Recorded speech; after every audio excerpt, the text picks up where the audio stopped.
Recap of Chief of War Episode 8, Kamehameha and Kaiana finally work together. Here's a quick aside. In a side story, Prince Kūpule leads a plot to depose the increasingly insane king, exposing tension in the Kahekili's court.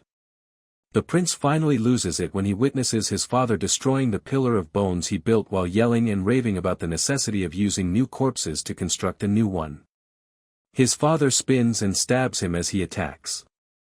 Kahekili holds Kupule in his arms while repeatedly uttering the words, my son, and pleading with the doctors to save his life in a scene that mirrors Ilya Repin's iconic picture of Ivan the Terrible realizing with horror that he had murdered his own son. On Hawai'i, however, none of this is known. Finally, we know that Kamehameha's cause is lost without Kaiana and the cannons. When they finally meet, both men show humility. Kamehameha questions whether he was too preoccupied to notice that his father's war god speaks through the red-mouthed weapons, while Kaiana questions whether he should truly be the head of his family after all the suffering he has caused them. Thus, Kamehameha awakens the following morning to the sound she has long desired, gunfire. While the other chiefs and warriors observe and learn, Kamehameha and Kaiana take turns practicing firing, and she and Kupule smile. But not for long. Miles away, a volcanic eruption signals to both armies that the volcano deities of Kīua have taken sides.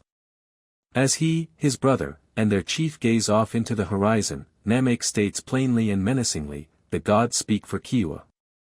Kīua stands and grins triumphantly in the distance, certain that he will soon disprove everyone who doubts him, including his father, Kamehameha, and Apanui. Since Cassandra made it her main theme, it would be one thing if this episode only made the timely and wise observation that doomsayers are rarely rewarded for their errors. If it only gave its actors a platform to display their best work, it would be something else. Ensouled, embodied emotions and explode them over the screen like nail bombs. In this episode, Jason Momoa stands out as Kaiana, whose sobs and cries of sorrow distinguish Momoa as the infrequent muscular action star whose displays of vulnerability seem real and drawn from a real emotional wellspring. He possesses what Stallone once possessed. A significant fight and perhaps the Chief of War's bittersweet victory should be part of the end. Make sure not to miss it on Friday, September 19th. Jason Momoa's Chief of War on Apple TV Plus began with a horrific, heartbreaking sequence that should have led to fast-paced combat in the penultimate episode.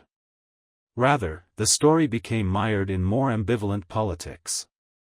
One of Chief of War's greatest features is its stunning photography, but if there is one complaint, it is that the pacing becomes excessively slow. The plot does not progress very far in certain of the episodes. That's what this episode is.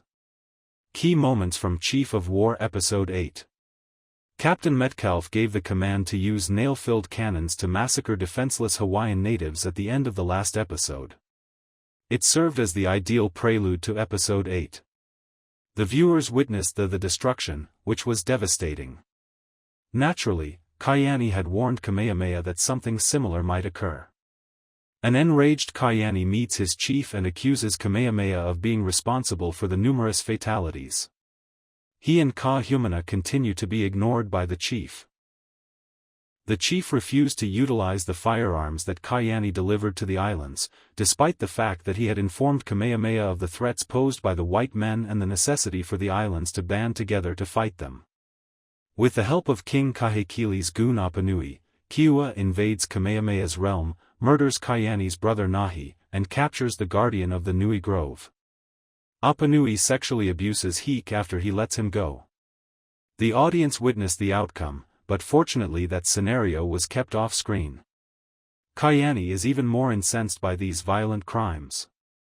When henchman Apanui reaches Kamehameha's kingdom, he murders Kaiani's brother Nahi and abducts the Nui Grove guardian. Apanui sexually abuses Heke after he lets him go. The audience witnessed the outcome, but fortunately that scenario was kept off-screen. Kaiani is even more incensed by these violent crimes. He correctly holds his commander responsible for these atrocities. Kaiani no longer trusts Kamehameha and remains unconvinced. When Kupule finally addresses Kamehameha, he enforces what others have said, and the chief comes to the conclusion that too many lives have been lost as a result of his inaction. He has had the opposite impact of what he intended when he tried to safeguard his people. King Kahekili's insanity worsens back on Oahu. After witnessing this, his son and a few of his chiefs think the king is beyond assistance. Many believe that Kahekili should be disposed of by his son Kupule. Kupule eventually tries to kill his father after seeing him throw another fit, but he is stabbed instead. The last war to unite the islands is put in motion as the episode concludes with Kamehameha teaching Kamehameha how to use weaponry. It's too late, unfortunately. You expect the remaining portion of the episode to burst into action after the events of the first 20 minutes, but it kind of fizzles out.